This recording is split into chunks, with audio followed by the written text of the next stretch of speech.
Hello students, class 11th accountancy में हमने unit number 2 start किया था, जिसमें हमने आपको अकाउंटिंग प्रिंसिपल के बारे में बताया और वेरियस अकाउंटिंग कंसेप्ट के बारे में मैंने आपको बताया, जिसमें हमने गोइंग कंसर्न कंसेप्ट के बारे में पढ़ा, हमने कंसिस्टेंसी कंसेप्ट के बारे में पढ़ा और हमने साथ ही साथ going concern concept, consistency concept, accrual concept, business entity concept और लास्ट वीडियो तक हमने मनी मेजरमेंट कंसेप्ट तक और एक और आपका अकाउंटिंग पीरियड कंसेप्ट। तो यहाँ तक हमने देख लिया है going concern concept, consistency concept, accrual concept, business entity concept, money measurement concept और अकाउंटिंग पीरियड कंसेप्ट। यहाँ तक हम लोगों ने कंप्लीट कर लिया है।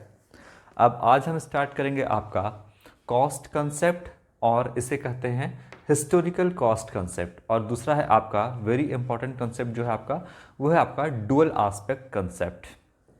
चलिए, तो दोनों को हम स्टार्ट करेंगे। क्या कहता है आपका, सबसे पहले कॉस्ट कंसेप्ट या हिस्टोरिकल कॉस्ट कंसेप्ट। ये कंसेप्ट कहता है आपका कि आपने जिस एसेट को भी एक्वायर किया है, जिस एसेट को भी परचेज किया है, उसके कॉस्ट वैल्यू पर ही आप उसे अपने बुक्स ऑफ अकाउंट में रिकॉर्ड करोगे, भले ही उसका मार्केट वैल्यू कुछ भी हो। जैसे मान लो कि आपने एक बिल्डिंग परचेस किया है 10 लाख रुपए का, तो बिल्डिंग का कॉस्ट है 10 लाख, उतना पर आपने बिल्डिंग को परचेस किया है, एक्वायर किया है। अब उसका हो सकता है मार्केट वैल्यू 1 साल के बाद, 2 साल के बाद बढ़ करके 10 लाख का वैल्यू 12 लाख, 15 लाख भी हो सकता है। तो आपको मार्केट वैल्यू से कोई मतलब नहीं है, बल्कि बिल्डिंग का जो ओरिजिनल कॉस्ट है आपका 10 लाख रुपए, उसी कॉस्ट पर आप उसको रिकॉर्ड करोगे और उस पर डेप्रिसिएशन को लेस करोगे। क्लियर है बात? तो ये कंसेप्ट कहता है हिस्टोरिकल कॉस्ट कंसेप्ट या कॉस्ट कंसेप्ट, कि आपने जिस भी एसेट को एक्वायर किया है उसके कॉस्ट जो है उसका एसेट का, उतने पर ही आप उसे रिकॉर्ड करोगे, भले ही उसका मार्केट वैल्यू कुछ भी हो। जैसे मान लो अगर हम एक बिल्डिंग की बात करें, प्लांट की बात करें, फर्नीचर की बात करें, मोटर व्हीकल की बात करें, किसी भी एसेट की अगर हम बात करते हैं, तो मान लो बिल्डिंग को खरीदा हमने 10 लाख रुपए में। बिल्डिंग को हमने कितना खरीदा? 10 लाख रुपए में खरीदा।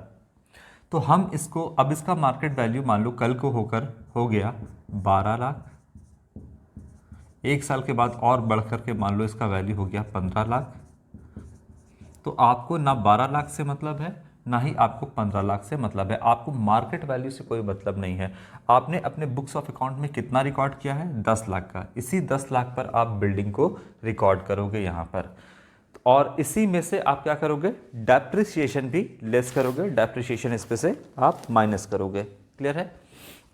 तो हिस्टोरिकल कॉस्ट कंसेप्ट। अब बताइए कि पहले इसका अगर मान लो 10 लाख में आपने खरीदा, 5 साल के बाद इसका कीमत 15 लाख हो गया है, तो हिस्टोरिकल कॉस्ट कंसेप्ट मतलब पहले पुराना हिस्ट्री में आपका कितना कॉस्ट था बिल्डिंग का, एसेट का, तो 10 लाख। तो आप 10 लाख ही लेकर के चलोगे, भले ही उसका मार्केट वैल्यू कुछ भी हो जाएगा।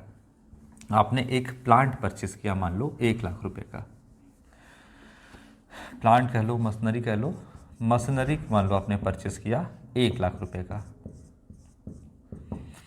ये इसका कॉस्ट ऑफ एक्विजिशन है, आपने 1 लाख पर मशीनरी परचेस किया।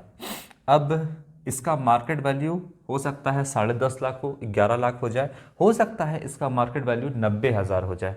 आपको मार्केट वैल्यू से कोई लेना देना नहीं है। आपने जितने में मशीनरी को, एसेट को एक्वायर किया है, उसका कॉस्ट ऑफ एक्विजिशन है 1 लाख, तो आप इतने पर ही अपने बुक्स ऑफ अकाउंट में रिकॉर्ड करोगे और इसमें से डेप्रिसिएशन माइनस करोगे। डेप्रिसिएशन क्या होता है? तो gradually and permanent decrease in the value of asset को हम डेप्रिसिएशन कहते हैं। धीरे धीरे प्लांट जो है चलेगा, वर्किंग होगा, काम करेगा, और उसका वैल्यू धीरे धीरे कम होता जाएगा। तो आप किस पे करोगे? मान लो कि इसका मार्केट वैल्यू बुक में दिया है, मार्केट वैल्यू दिया है आपका 12 लाख, और कॉस्ट ऑफ एक्विजिशन यानी आपका बुक वैल्यू जो दिया हुआ है वो 10 लाख दिया हुआ है। तो आप डेप्रिसिएशन किस पे माइनस करोगे? 12 लाख पे करोगे या 10 लाख पे करोगे? तो हिस्टोरिकल कॉस्ट कंसेप्ट कहता है कि जो ओरिजिनल कॉस्ट है जिस पे आपने एक्वायर किया है एसेट, उसी में से आपको डेप्रिसिएशन माइनस करना होगा। तो मान लो कि पहले साल जो डेप्रिसिएशन लगा स्ट्रेट लाइन मेथड से, मान लो लगा वो हो गया आपका 10,000 रुपया। तो आप 12 में से नहीं बल्कि 1 लाख में 10,000 माइनस करोगे तो अब आपका मशीनरी का जो दाम है वो 90,000 हो गया है। फिर अगर स्ट्रेट लाइन मेथड से बात करें तो फिर से आपका ओरिजिनल कॉस्ट मेथड पे डेप्रिसिएशन लगेगा, तो 10,000 मान लो फिर से आपका डेप्रिसिएशन लगा, तो अब बुक वैल्यू कितना हो गया है, 80,000 आपका मशीनरी का वैल्यू हो गया है। तो देखिए मार्केट वैल्यू से कुछ मतलब नहीं होता है आपका। मार्केट वैल्यू से हम मतलब क्यों नहीं रखें, देखिए मार्केट में आप हमेशा गोइंग कंसर्न कंसेप्ट आपका क्या कहता है, गोइंग कंसर्न कंसेप्ट कहता है कि आपका बिजनेस जो है वो लगातार चलता रहेगा और आपका इंटेंशन इसको बंद करना नहीं है। तो चूंकि आपने प्लांट या मशीनरी खरीदा है तो आपका इंटेंशन इसको बेचना नहीं है, वो लगातार चलेगा। तो हर हमेशा आपको मार्केट वैल्यू से कोई मतलब नहीं है। मार्केट वैल्यू से आपको तब मतलब है जब आप बिज़नेस को बंद कर रहे हो या उसी समय जब बिज़नेस को आप बंद करोगे तब आपको एक्चुअल वैल्यू मार्केट वैल्यू पता करने की ज़रूरत है। लेकिन गोइंग कंसर्न कंसेप्ट तो कहता है कि बिज़नेस लगातार चलेगा और चलता ही जाएगा, उसका इंटेंशन आपको बंद करने का नहीं है। तो फिर हमको हर हमेशा मार्केट वैल्यू से क्या मतलब है, तो कॉस्ट ऑफ एक्विजिशन से हमें मतलब है। और एक्चुअली में हम कितने में परचेस भी किए हैं, हम परचेस किए हैं 1 लाख में, तो मार्केट वैल्यू हमेशा कैलकुलेट करना बहुत मुश्किल होता है। एग्जैक्टली अगर कोई आप मशीन खरीदे हो 1 लाख रुपए का आज के डेट में, तो 5 महीने बाद या 10 महीने बाद हमेशा आप उसको कैलकुलेट करोगे कि मार्केट वैल्यू क्या है, मार्केट वैल्यू क्या है, तो हमेशा एग्जैक्ट मार्केट वैल्यू आप पता नहीं कर सकते। इसीलिए क्योंकि मार्केट वैल्यू डिपेंड करता है मार्केट पे। कोई कहता है कि मशीन 1 लाख में खरीदा है तो हम 90,000 में लेंगे, कोई कहेगा हम 85,000 में लेंगे, कोई कहेगा हम 70,000 में लेंगे। तो मार्केट वैल्यू डिफर कर सकता है, लेकिन आपका जो ओरिजिनल कॉस्ट है, कॉस्ट ऑफ एक्विजिशन जो है वो तो बदलेगा नहीं। इसीलिए कहता है कि जो ओरिजिनल कॉस्ट है, जो कॉस्ट ऑफ एक्विजिशन है, आप उसी में से डेप्रिसिएशन को लेस करें और इतना ही 1 लाख ही आप जो कॉस्ट ऑफ एक्विजिशन है उसी को अपने बुक्स ऑफ अकाउंट में रिकॉर्ड भी करें, भले ही उसका मार्केट वैल्यू कुछ भी हो। तो अगर आपके क्वेश्चन में, आपके सवाल में ये दिया रहेगा कि कॉस्ट ऑफ एक्विजिशन आपका जो है 1 लाख है और मार्केट वैल्यू 12 लाख है, तो आप किस पर रिकॉर्ड करोगे एसेट को, कॉस्ट ऑफ एक्विजिशन पे आप 1 लाख पर उसको रिकॉर्ड करोगे, मार्केट वैल्यू को इग्नोर कर दोगे। अगर आपका डेप्रिसिएशन जब आप चैप्टर पढ़ोगे, जब हम आपको पढ़ाएंगे, तो उस समय क्या होगा कि मार्केट वैल्यू भी दे सकता है और इसका जो है कॉस्ट ऑफ एक्विजिशन भी दिया रहेगा। तो आपको मार्केट वैल्यू क्यों करना है, इग्नोर कर देना है। आपको कॉस्ट ऑफ एक्विजिशन यानी कितने में आपने एसेट परचेज किया उसको ध्यान में रखना है और उसी में से डेप्रिसिएशन आपको लेस करना है। ठीक है, हिस्टोरिकल कॉस्ट कंसेप्ट जो है वो अकाउंटिंग का एक लिमिटेशन भी है। लिमिटेशन इसलिए है क्योंकि आपका मार्केट वैल्यू डिफर है, मार्केट वैल्यू अलग है। हो सकता है कि आज आपने जो एसेट परचेस किया, बिल्डिंग 10 लाख में परचेस किया, कल को उसका आपको दिख रहा 20 लाख या 50 लाख कीमत हो जाता है, लेकिन जो आपके बैलेंस शीट के एसेट साइड में दिखेगा बिल्डिंग का वैल्यू वो 10 लाख ही दिखेगा और डेप्रिसिएशन लेस करके दिखेगा। तो देखने वाले को ऐसा लगेगा कि बिल्डिंग जो है वो बहुत कम है, बहुत कम। जो इन्वेस्टर होंगे, जो क्रेडिटर होंगे, जो यूज़र्स ऑफ अकाउंटिंग है, उसको लगेगा कि एसेट जो है वो मात्र 10 लाख का ही है या आपका 9 लाख का ही एसेट है, जबकि एक्चुअल वैल्यू मार्केट का डिफर हो सकता है कि एक्चुअल वैल्यू मार्केट का ज़्यादा हो। तो ये एक लिमिटेशन भी है अकाउंटिंग का। फिर भी अकाउंटिंग ये कहता है आपको कि जो भी इसका कॉस्ट है, कॉस्ट ऑफ एक्विजिशन है या हिस्टोरिकल कॉस्ट कंसेप्ट जो है आपका 1 लाख, आप उसी पर जो है अपने एसेट को रिकॉर्ड करोगे और उसमें से डेप्रिसिएशन को लेस करोगे। बस यही ये कंसेप्ट कहता है। अब देख लेते हैं एक बार कि क्या लिखा हुआ है, इसको एक बार लाइन बाय लाइन हम रीड कर लेते हैं। देखिए, according to this concept an asset is ordinarily recorded in the books of account at the price at which it was acquired। तो जितने पर आपने एक्वायर्ड किया है उतना ही पर अपने बुक्स ऑफ अकाउंट में रिकॉर्ड करोगे। इसको क्या करोगे, रिकॉर्ड करोगे, लिखोगे। तो हमने अभी एक मशीनरी परचेस किया था 1 लाख का, तो 1 लाख पर ही हम इसको क्या करेंगे, रिकॉर्ड करेंगे। आगे कहता है asset are shown in the balance sheet at cost less depreciation. और हम मशीनरी क्या है आपके लिए एसेट है, तो इसको हम बैलेंस शीट के किस साइड में दिखाएंगे, एसेट साइड। ये एसेट है और ये लायबिलिटी साइड है, तो एसेट साइड में दिखाएंगे मशीनरी कितने का, 1 लाख रुपए का, और लेस क्या कर देंगे इसमें, डेप्रिसिएशन 10,000। तो हम कितना दिखाएंगे मशीनरी बैलेंस शीट के एसेट साइड में 90,000 का हम यहाँ पर मशीनरी को दिखाएंगे। तो हम डेप्रिसिएशन लेस करके क्या करेंगे दिखाएंगे। तो कहता है it was acquired asset are shown in the balance sheet at cost मतलब 1 लाख, और उसमें से क्या माइनस करेंगे लेस डेप्रिसिएशन, क्या माइनस कर देंगे लेस डेप्रिसिएशन माइनस कर देंगे हम उसमें से। तो इस तरीके से हम उसके कॉस्ट ऑफ एक्विजिशन यानी जितने में आपने एक्वायर किया है फिक्स्ड एसेट को उसके ओरिजिनल कॉस्ट पर ही हम उसको दिखाएंगे, यही कहता है सिंपल सा। इसके बाद कहता है एग्जाम्पल देखते हैं, एग्जाम्पल मैंने आपको दे भी दिया है। If a business entity purchases a building purchase किया कितने का for rupees 20 lakh, it would be recorded in the books in the book at this figure. तो आप अपने बुक में यानी बैलेंस शीट में कितने बिल्डिंग रिकॉर्ड करोगे 20 लाख पर रिकॉर्ड करोगे। कहता है फिगर सब्सिक्वेंट इंक्रीज और decrease in market value of the building would not be recorded in the books of account, उसको हम रिकॉर्ड नहीं करेंगे। बिल्डिंग का कीमत कितना है 20 लाख, हो सकता है कि इसका कीमत बढ़ करके आपका 25 लाख हो जाए, या हो सकता है कि इसका कीमत घट करके आपका 19 लाख रुपया हो जाए। आपको इन दोनों से कोई लेना देना नहीं है, उसके मार्केट वैल्यू से कोई लेना देना नहीं है, बल्कि आपको देखना है कि कितने में आपने एसेट को एक्वायर किया है। यही वैल्यू जो है आपका बुक्स ऑफ अकाउंट में रिकॉर्ड होगा और इसी पर आपका डेप्रिसिएशन भी माइनस होगा। तो ये कहता है हिस्टोरिकल कॉस्ट कंसेप्ट या आपका कहता है cost concept.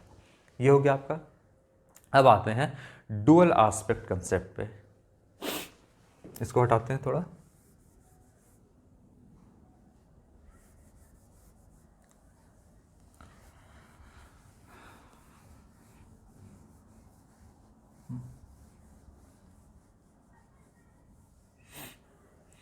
Dual aspect concept क्या कहता है?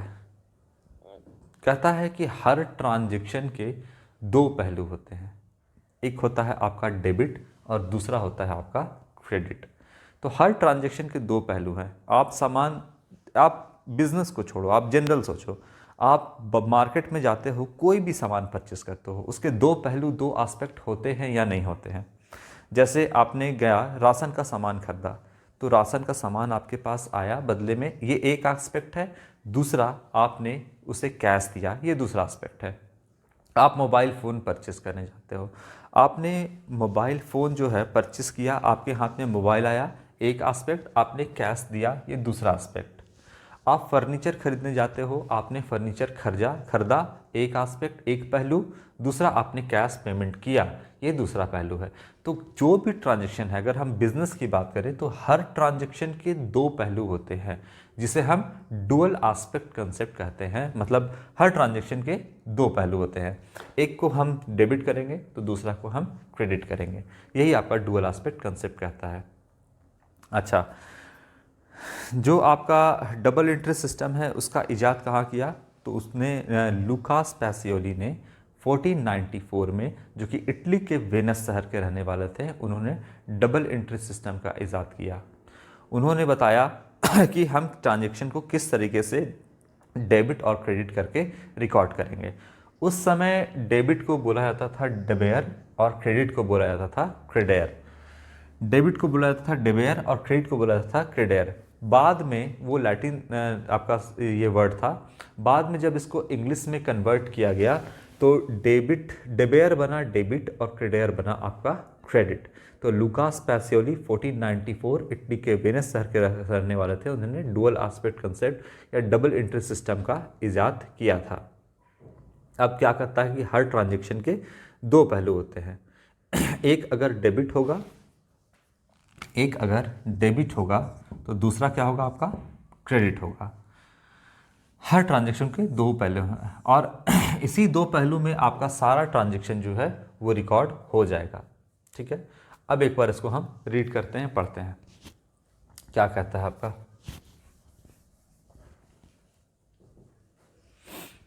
कहता है according to this concept every business transaction is recorded as having a dual aspect. तो हर बिजनेस ट्रांजेक्शन का जो रिकॉर्ड करते हैं उसका कितना एस्पेक्ट होता है, तो डुअल एस्पेक्ट, 2 एस्पेक्ट होता है। जैसे एक मोबाइल फ़ोन में 2 सिम कार्ड होता है तो बोलते हैं ना डुअल सिम कार्ड का ये फ़ोन है, तो मतलब एक मोबाइल फ़ोन में 2 सिम लगते हैं। उसी तरह से एक ट्रांजेक्शन के 2 पहलू होते हैं, एक को हम क्या बोलते हैं डेबिट, तो दूसरे को क्रेडिट। पढ़ते हैं आगे, समझते हैं।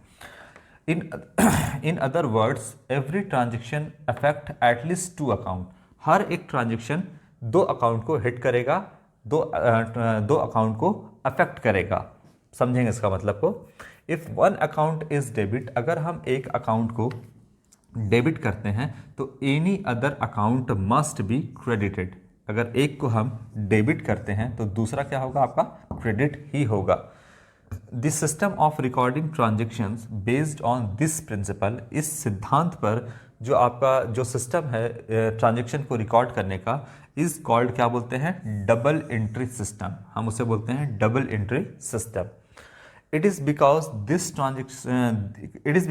this concept that the two side of balance sheet are always equal, और इसी के कारण जो बैलेंस शीट होता है आपका, उसका हमेशा दोनों साइड बराबर होता है। और क्या होता है आपका बैलेंस शीट इक्वेशन या अकाउंटिंग इक्वेशन का फॉर्मूला क्या है, एसेट जो होता है वो हमेशा कैपिटल प्लस लायबिलिटीज के बराबर होता है। देखिए जो एसेट है बिजनेस का वो हमेशा और हमेशा किसके बराबर होता है, तो कैपिटल प्लस लायबिलिटीज के। ऑनर का पैसा मान लो 4 लाख बिजनेस में लगा है और आउटसाइडर बैंक से लोन लिया है आपने 6 लाख, तो बिजनेस का एसेट कितने का है, 10 लाख का। तो एसेट जो है वो हमेशा बराबर होता है किसके, कैपिटल प्लस लायबिलिटीज के। और ये कहलाता है आपका अकाउंटिंग इक्वेशन या बैलेंस शीट इक्वेशन, और ये बेस्ड होता है आपका डुअल एस्पेक्ट कंसेप्ट पे। अब हम कुछ एग्जाम्पल देखते हैं। मान लो कि बिजनेस ने, आप जो भी रिकॉर्ड करते हो वो बिजनेस के पॉइंट ऑफ व्यू से रिकॉर्ड करते हो। अब मान लो आपने एक बिजनेस के लिए फर्नीचर परचेस किया, तो बिजनेस के पास क्या आया, फर्नीचर आया।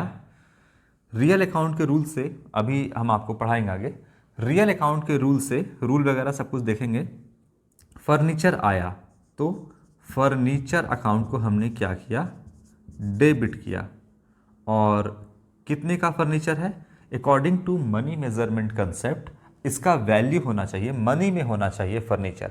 सिर्फ हमने फर्नीचर परचेज किया तो हम इसको रिकॉर्ड नहीं करेंगे according to money measurement concept. तो हम यहाँ पर इसको रिकॉर्ड करेंगे अगर फर्नीचर का दाम दिया रहेगा, अगर हम फर्नीचर को मनी में मेज़र कर सकते हैं तो यहाँ पर मान लो फर्नीचर का दिया था कि 5000 का फर्नीचर, 5000 का फर्नीचर खरीदा, तो इसे हम किए फर्नीचर अकाउंट डेबिट। ये ट्रांजैक्शन का एक पहलू है, लेकिन यहाँ कहता है कि एटलीस्ट 2 अकाउंट को हिट करेगा। तो पहला अकाउंट हो गया आपका फर्नीचर अकाउंट, एक अकाउंट को हिट किया। यहाँ बोलता है ना every transaction affect at least 2 account, 2 account को हिट करेगा या 2 अकाउंट को अफेक्ट करेगा। पहला अकाउंट फर्नीचर अकाउंट को अफेक्ट किया। दूसरा क्या होगा, दूसरा पहलू, ये तो पहला पहलू है जो डेबिट किया आपने। दूसरा पहलू कि फर्नीचर आया, दूसरा में आपने कैश पेमेंट किया। कैश पेमेंट किया तो कैश चला गया, इसको हम करेंगे credit ward goes out, cash account को हमने क्रेडिट कर दिया। कितने से, तो 5000 से।